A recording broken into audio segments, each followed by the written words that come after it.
Dry ফ্রুটসে ভরপুর পোয়া পিঠে নিয়ে হাজির হয়ে গেছি আজ। হাই, আমি নয়না আর আপনাদের সবাইকে নয়না সময়ে স্বাগত জানাই।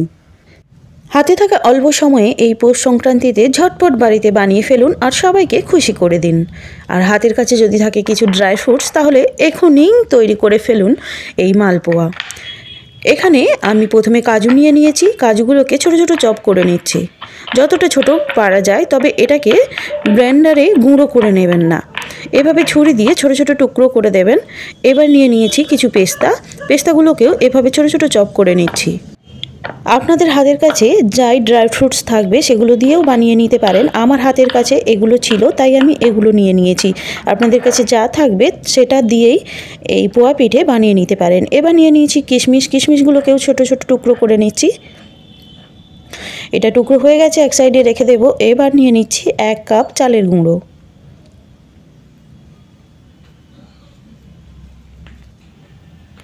এর সঙ্গে মিশিয়ে নিচ্ছি 1 কাপ ময়দা।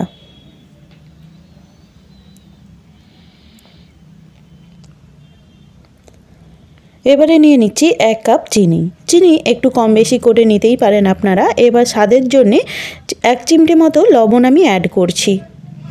মিষ্টির সঙ্গে লবণটা দিলে মিষ্টিটা ভালোভাবে খুলে, তাই এখানে আমি লবণ দিলাম। আর এখানে দিয়েছি খাওয়ার সোডা, এটাও নিয়েছি 1 চিমটে পরিমাণে। এবার 1 কাপ জল দিয়ে ভালোভাবে মিক্সড করে নেব। যেহেতু চালের গুঁড়ো দিয়েছি, তো এটাকে মিক্সড করার পর 5-10 মিনিট রেখে দেব।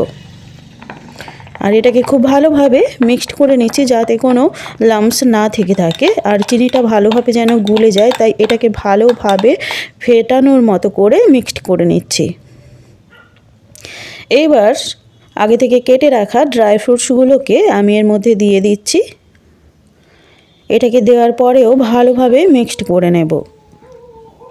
আচ্ছা, মিক্সড করার সময় যদি মনে হয় ব্যাটারটা অনেকটা বেশি পাতলা হয়ে গেছে, তাহলে কিন্তু এখানে আপনারা সামান্য পরিমাণে ময়দা অ্যাড করে দিতে পারেন, কোনো ক্ষতি হবে না অ্যাড করে দিলে।